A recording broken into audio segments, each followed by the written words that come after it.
कि उसकी प्रॉब्लम ये है, उस सिटी में मैन्यूवर करनी बहुत मुश्किल है। हैंडल पे हल्का सा वाइब्रेशन फील होता है 100 के ऊपर जाते ही। आपको कुछ ऑब्जर्वेशंस दिखाता हूँ। जैसे आप ये साइलेंसर वाला एरिया देख सकते हैं, ये वाला यहाँ थोड़ा सा आपको लगेगा कि यहाँ फिट एंड फिनिश उतना अच्छा नहीं है। ये सबसे पहला इनको मतलब ट्रायम्फ के लिए फीडबैक यही होगा कि आप अपने नेटवर्क बढ़ाएं।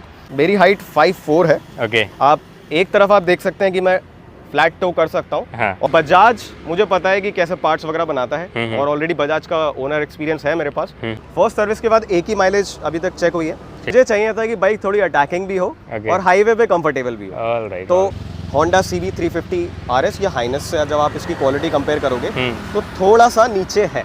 प्रैक्टिकली आप सोचो तो आपको फर्स्ट स्लॉट की बाइक लेनी नहीं चाहिए। हाँ, इवन आप 2 जने भी बैठे हो, सबसे ज्यादा टच होने का चांस तभी होता है जब आप 2 जने बैठ के जाते हो। तो प्राइम तो वैसे ही बहुत ज्यादा फेमस है अपने प्राइस और प्रीमियम चार्ज करते हैं। बिल्कुल, बोल रहा है ये KTM भी है, कोई बोल रहा है आपको रॉयल एनफील्ड भी की तरह भी आपको मिल रही है। तो बिल्कुल आपको यूट्यूबर्स पे रिलाई करना पड़ता है इन्फॉर्मेशन वगैरह के लिए। मैं आपको बहुत बढ़िया टर्म दूंगा, मिनिमलिस्ट। तो देखो, बाइक को इंट्रोडक्शन की ज़रूरत नहीं है, अब आप फेमिलियर हो गए हो इस बाइक से। एंड इंटरनेट पे बहुत ज़्यादा कंटेंट नहीं है जो आज हम बनाने वाले हैं, तो वीडियो पूरी देखना। मैं ये नहीं बोल रहा लाइक करो सब्सक्राइब करो, वीडियो अच्छी लगेगी तो आप खुद कर देना। सबसे पहले मिलवाना चाहूँगा कशिश भाई से। कशिश भाई, welcome to the channel. Thank you. And ये ट्रायम्फ स्पीड 400 के ओनर रहने वाले हैं। एंड इस बाइक का आज हम आपके साथ ओनरशिप एक्सपीरियंस शेयर करने वाले हैं कि कशिश भाई को बाइक कैसी लगी जितनी भी इन्होंने चलाई है। तो वेलकम टू द समीरिफिकेशन। यहाँ पे गाड़ियों की वीडियोज़ आती है और आ जाओ, मज़ा आएगा आपको। आज भी ना मैंने भी बाइक चलाई है भाई, मज़ा आ गया। अगर मैं किसी चीज़ को बोल रहा हूँ अच्छी है तो उसको आपको देखना बनता है। आ जाओ, सारी चीज़ें स्टार्ट करते हैं। पहले तो ये बताइए कि कब ली एंड कैसे बना प्लान बाइक का, इससे पहले क्या चला रहे थे? इससे पहले मैं अभी तक पल्सर NS 200 चला रहा था। ठीक है। जो 2017 BS4 मॉडल था। ओके। अब बात यह है कि इस बाइक पे क्यों स्विच करा। आजकल अब जिस टाइम मैंने NS 200 ली थी तब मेरी एज थी अराउंड 23। और उस टाइम पे आपको एक पावरफुल और ऐसी बाइक चाहिए जो बहुत इजीली ट्रैफिक में मैन्यूवर करे। ट्रू। लेकिन जैसे आपकी एज बढ़ती है तो आपको चाहिए होता है कि थोड़ी मैच्योर बाइक हो। हालांकि मैच्योरिटी की तरफ मोस्टली जो हमारे लोग हैं वो बुलेट या ऐसी बाइकें प्रेफर करते हैं। हाँ। बहुत सारे ऑप्शंस हैं मार्केट में। होंडा है, होंडा की CB हाइनेस दोनों आ रही है। CB 350, ठीक है। देन आपके पास अब हार्ले भी आ गई है रिसेंटली। देन बुलेट्स की आपके पास बहुत सारी वैरायटी है। आपके पास क्लासिक है, आपके पास मीटियोर है, इंटरसेप्टर आ गई है जो आपकी पैरेलल ट्विन इंजन है। लेकिन मतलब कशिश भाई सारी चीजें खुद ही बताते जा रहे हैं जो मेरे माइंड में हेड में था कि ये पूछूंगा। यही होता है ट्रू बाइकर, जो दिल से बाइकों के बारे में जब जानकारी निकले। बताइए। Sorry to interrupt. नहीं, कोई बात नहीं। उसके बाद पिछले साल ऑलमोस्ट मैंने और भैया ने एक प्लान बनाया था कि हम एडवेंचर बाइक की तरफ बढ़ते हैं। ठीक है। जिसमें आपकी 390 एडवेंचर थी और GS 310 जो आपकी आती है BMW। दोनों की टेस्ट राइड वगैरह ली। लेकिन कुछ चीज़ें हमने जब देखी कि आप वो बाइक हाईवे पे बहुत अच्छे से चला सकते हो, लेकिन सिटी में उन बाइकों में आएगी आपकी प्रॉब्लम। एंड देन थोड़े बजट से भी काफ़ी ऊपर जा रही थी, ऑलमोस्ट 4 के आसपास उनका रेट है। तो हमने वो प्लान ड्रॉप करा। लेकिन लास्ट ईयर फरवरी के आसपास इस बाइक के पहले स्पाई शॉट्स आए थे जो बजाज और ट्राइम ने लीक करे थे जी। तब मैंने बाइक देखी जिसमें देखी थी स्क्रैम्बलर। जो स्क्रैम्बलर वर्जन आया है, मैंने वो बाइक देखी थी और मुझे वो पहली बारी में ही पसंद आ गई। मैंने कहा बाइक लेंगे तो यही लेंगे। हाँ। क्योंकि बजाज मुझे पता है कि कैसे पार्ट्स वगैरह बनाता है और ऑलरेडी बजाज का ओनर एक्सपीरियंस है मेरे पास। तो मुझे पता है कि ठीक है आफ्टर मार्केट मेरे को कैसा रहने वाला है। तो वो एक माइंड में मेरे था। हाँ। आपकी जो NS 200 थी वो फर्स्ट बाइक थी? नहीं, वो वैसे थर्ड बाइक थी। अच्छा। लेकिन प्रॉपरली जो जब आप खुद के लिए जो चीजें लेते हैं वो मेरी फर्स्ट बाइक थी। उससे पहले 220 चलाई थी। अच्छा, पल्सर 220। हाँ। और उससे पहले RTR 160 चलाई थी मैंने। अरे, जो बहुत पुराना मॉडल था। हाँ। लेकिन हाँ, इतना है कि हाँ, इतने मैच्योरिटी अब आ गई है कि आपको एक बाइक चाहिए जो आपको हाईवे भी चले और जो आपका सिटी भी चले। ठीक है। वो बाइकें आपको हाईवे पे 120 110 की क्रूज नहीं कर सकती। मेरे को ऐसी बाइक चाहिए कि जो 400 सीसी के आसपास हो, जो हाईवे पे भी आपको बढ़िया से चल जाए और आपको सिटी में भी हो जाए। तो डोमिनार 400 एक लास्ट ऑप्शन मेरे को मिला। ठीक है। हालांकि उसकी प्रॉब्लम ये है, उस सिटी में मैन्यूवर करनी बहुत मुश्किल है। बहुत ज्यादा हैवी है, 190 kg है। मैंने कहा चलो ठीक है, कोई नहीं, ट्राइम का वेट करते हैं। ट्राइम और बजाज की पार्टनरशिप है।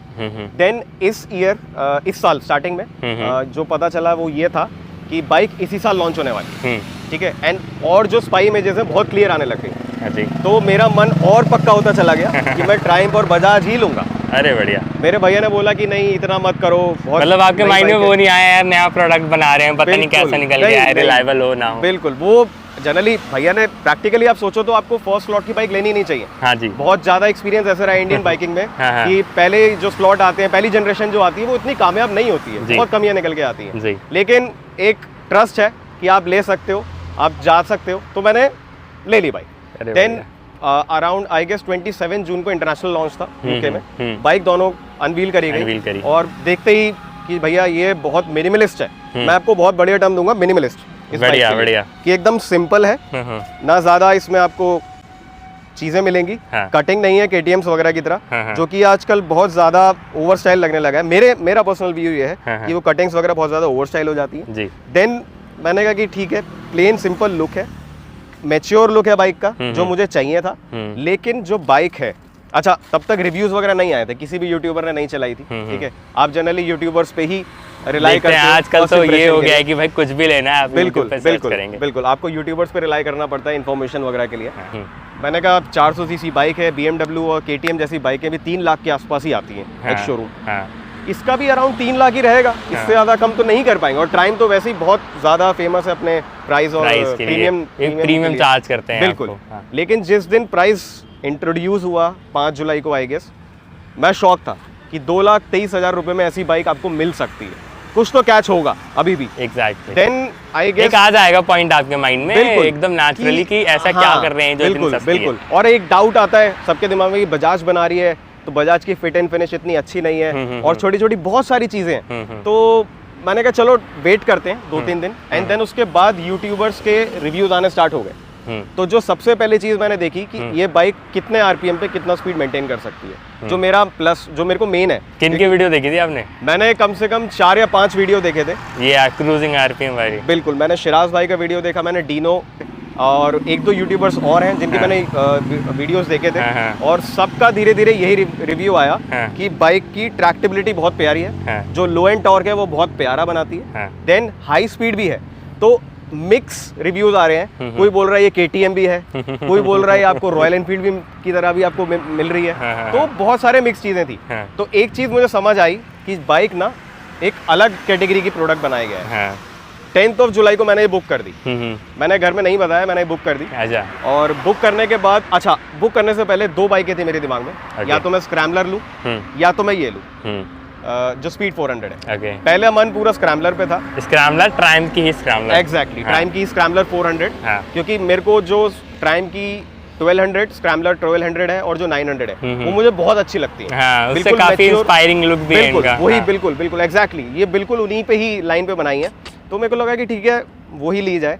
लेकिन एक कैच जो मेरे को लगा वो ये था कि स्क्रैम्बलर की जो सीट हाइट है वो 835 mm है, और मैं अभी तक NS बहुत ज्यादा ही उठा दी है, मतलब उतना बनता नहीं है, मतलब यू नो KTM भी अब तो धीरे धीरे डाउन कर रही है, फिर आप भी वही चीज कर रहे हो। वही।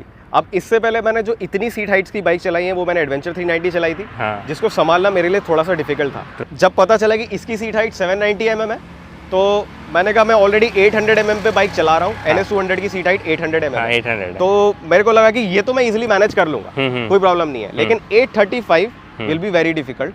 2 थिंग्स, एक तो वेट उसका इससे 7 या 8 kg ज्यादा रहेगा, ठीक है, और ये भी 176 kg है। तो मेरे को यही डाउट हो रहा था, मैं अभी 154 kg की बाइक चला रहा हूँ, अब मैं 176 kg की बाइक चलाऊंगा और मैं वैसे ही पतला सुकड़ा सा हूँ, आप देख सकते हो, तो मैं कैसे मैनेज करूंगा? एक बार अपनी हाइट और मेंशन कर दिए। तो मैं अभी आपको बैठ के दिखाता हूँ जी कि मेरी हाइट 5'4" है। ओके। आप एक तरफ आप देख सकते हैं कि मैं फ्लैट टो कर सकता हूँ, और उस तरफ मेरा टो थोड़ा ज्यादा है।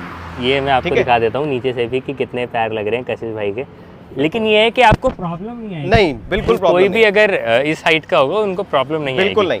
और अगर आप बात करो इसको मैनेज करने की, तो उस पर भी मैं भी आता हूँ। जो फर्स्ट इंप्रेशन था, तो सिटी वगैरह में चलाने में कहीं दिक्कत तो नहीं होती? किसी लाइक नहीं, जो मेरा ब्रेकर वगैरह तो ना लगे, क्योंकि अपने कॉलोनीज में इतने बड़े बड़े ब्रेकर बना देते हैं लोग। एग्जैक्टली। जो स्पेशली हम अभी यहाँ जहाँ खड़े हैं वहाँ पे भी हमने काफी सारे ब्रेकर्स देखे बड़े बड़े, और वहाँ टच नहीं होती है। इवन आप 2 जने भी बैठे हो, सबसे ज्यादा टच होने का चांस तभी होता है जब आप 2 जने बैठ के जाते हो, तो वो चीज भी अभी तक फेस नहीं करी है। तो ग्राउंड क्लियरेंस अच्छा है, सस्पेंशन का कंप्रेशन भी बहुत एक्यूरेट है। देन आते हैं इसकी राइड क्वालिटी पे। जैसे मैंने आपको बताया कि मेरे को डाउट था मैं इतनी भारी बाइक मैनेज कर पाऊंगा या नहीं कर पाऊंगा। जैसे ही मैंने इसको चलाया फर्स्ट टाइम, मेरे को लगा कि ये मेरे को NS से भी ज्यादा इजी है मैनेज करना। मतलब वो मैन्यूवरेबिलिटी जो कटाई होती है सिटी में। एग्जैक्टली। उसका रीजन ये है, आप जो हैंडल की हाइट देख रहे हैं और जो हैंडल का विड्थ है, एग्जैक्टली, उसकी वजह से इसको ट्रैफिक में मैन्यूवर करना बहुत। मैंने भी थोड़ा अभी चलाया, हम लेकर आ रहे थे, तो आपको दिखने में ही एक बार को कॉम्पैक्ट लगेगी, लेकिन जब आप इसको चलाते हैं, जब आप बैठ जाते हैं बाइक पे, तो फिर वो कॉम्पैक्ट, वो मतलब कॉम्पैक्ट तो है लेकिन वो फील नहीं आता कि आप कोई बहुत छोटी बाइक चला रहे हो, वो वाला कह रहा हूँ मैं। और एक बार फिट एंड फिनिश का भी बता दीजिए कि लोगों ने जितनी भी इंटरनेट पे बताई है, मोस्टली ऑटो जर्नलिस्ट और यूट्यूबर ने, क्वालिटी वगैरह आपको कैसी लगती है क्वालिटीज? देखिए आई कैचिंग तो है, जब आप बात करते हो, ये आप प्लास्टिक को इस मैट फिनिश में देखते हो, ठीक है, गोल्डन कलर के आप फोक्स देख रहे हो, ठीक है, देन आप टैंक की क्वालिटी देख रहे हो, तो वहाँ फिट एंड फिनिश बहुत अच्छा है, नो डाउट। आपको लगता है क्योंकि ज्यादा चीजें नहीं है, पैनल्स नहीं है, तो जितना भी कुछ है उसको बहुत नीटली रखा गया है। लेकिन अगर आप क्लोज आएंगे तो मैं आपको कुछ ऑब्जर्वेशंस दिखाता हूँ। जैसे आप ये साइलेंसर वाला एरिया देख सकते हैं, ये वाला, यहाँ थोड़ा सा आपको लगेगा कि यहाँ फिट एंड फिनिश उतना अच्छा नहीं है। ये एल्यूमिनियम ब्रश फिनिश दे दिए इन लोगों ने इसको, जो ऊपर कवर करने के लिए, बट अंदर थोड़ा सा आप देखेंगे, यहाँ पे आप बोल रहे हैं ना कैसे? जी जी, ये यूज करने से पहले ही मेरे को दिखा, जब शोरूम में खड़ी थी तभी मैंने देखा कि ये यहाँ पे है थोड़ा सा, ठीक है। देन आते हैं हम, जैसे ये वाला पोर्शन है, ठीक है, ये देखने में आपको लगेगा कि ठीक है बहुत अच्छा क्वालिटी का है, लेकिन जब आप इसको बजा के देखते हैं तो पता चलता है कि उतना अच्छा क्वालिटी का नहीं है, मतलब थोड़ा लाइट, हाँ, मतलब थोड़ा और सॉलिड हो सकता था ये। बिल्कुल, जहाँ मैं इसका सीधा आपको कंपटीशन बोलूँगा फिट एंड फिनिश के लिए, होंडा CB 350 RS या हाइनस से जब आप इसकी क्वालिटी कंपेयर करोगे तो थोड़ा सा नीचे है। अच्छा, आपको क्वालिटी वाइज वो एक वो ज़्यादा बेटर लगी। मैंने उसको इन पर्सन जब देखा, जब मैंने एक एक पार्ट देखे थे, वो मुझे ज़्यादा बेटर फिनिश लगी। ठीक है, आप जब स्पीडोमीटर और वो सारी चीज़ें आप देखते हो ओवरऑल, तो उसमें फिट एंड फिनिश क्वालिटी इससे थोड़ी सी बेटर लगी मेरे को। चलिए, मेरा अपना ओपिनियन। CB 350, अरे बढ़िया। CB 350 का अगर एक बार जिक्र हो गया है तो ये और बता दिए कि इसको लेने से पहले क्या क्या आपके माइंड में और था कि मैं ले सकता हूँ, या डायरेक्ट यही बुक करा दी थी? इससे पहले मैंने आपको बताया था कि मैंने बस एडवेंचर बाइकें देखी थी। अच्छा, ठीक है। CB 350 एंड और कौन सी आती है सेगमेंट में? RE की जितनी भी बाइक्स हैं, एंड CB 350 है, और जो भी ऐसी बाइक्स हैं जो उस कैटेगरी में आती हैं जो बिल्कुल क्रूजर स्टाइल है, ठीक है, मेरे को वो पसंद नहीं है। मतलब अच्छा, उस तरीके की क्रूजर नहीं पसंद जो आप बिल्कुल शांत तरीके से चलाते हैं। मुझे चाहिए था कि बाइक थोड़ी अटैकिंग भी हो और हाईवे पे कंफर्टेबल भी हो। तो मैंने आपको जैसे ही बताया था कि वो डोमिनार ही एक लगी थी, लेकिन डोमिनार पे मन नहीं है, वो बहुत हैवी बाइक है। मेरे को फिर जब मैंने ये देखा, इसे चलाया, तो मैंने कहा आई एम रियली सेटिस्फाइड कि जो भी मेरी एक्सपेक्टेशन थी उस पे ये बिल्कुल परफेक्ट है। आपको हाईवे पे 120 क्रूज करना है, ये बहुत प्यार से क्रूज कर रही है। वाइब्रेशन वगैरह नहीं है 120 पे? वाइब्रेशंस हैं, लेकिन वो वैसी वाइब्रेशन नहीं है कि जो आपको एनॉय करें। हैंडल पे हल्का सा वाइब्रेशन फील होता है 100 के ऊपर जाते ही, ओके, ठीक है। 100 तक तो ये बिल्कुल स्मूथ है, आपको 1% भी वाइब्रेशन फील नहीं होगा। 100 से 120 पे थोड़ा सा वाइब्रेशंस आता है, लेकिन फुट पैक वगैरह पे नहीं, सिर्फ हैंडल पे आता है, जितना मैंने अभी तक फील करा है। एंड देन आप 120 से ऊपर आप पुश करोगे तो मुझे लगता है कि होगा। मैंने अभी तक पुश नहीं करी क्योंकि फर्स्ट सर्विस अभी रिसेंटली ही हुई है बाइक की, तो मैं पुश करूंगा तो पता चलेगा कि 140 पे कितना है। हालांकि वो एक सेफ स्पीड नहीं है किसी भी राइडर के लिए, इंडिया में हो तो लिमिट में ही चलाएं, तो 120 is the good thing. Then आते हैं कि मेरा ओनरशिप अभी तक एक्सपीरियंस कैसा रहा है। उतना मैंने टेस्ट कर लिया कि कैसे मैन्यूवर हो रही है, ब्रेकिंग क्या है, पावर क्या है। इंस्टेंट जो पावर है, जो आप बैठते ही थ्रॉटल देते हो, वो पहला गियर पे आपको क्लच छोड़ते ही जो फील आता है, वो नो डाउट बहुत प्यारा है। वो आपको पहले ही फील हो जाएगा। ऑलराइट। अब देखिए, पावर के साथ एक चीज़ और घट जाती है, फ्यूल एफिशिएंसी, उसका बता दीजिए। अभी तक 1400 किलोमीटर्स मैंने इस बाइक पे कवर किया है। एक बार देख ही लेते हैं हम, एंड स्पीडोमीटर भी आपको दिखा देते हैं किस तरीके से रहने वाला है।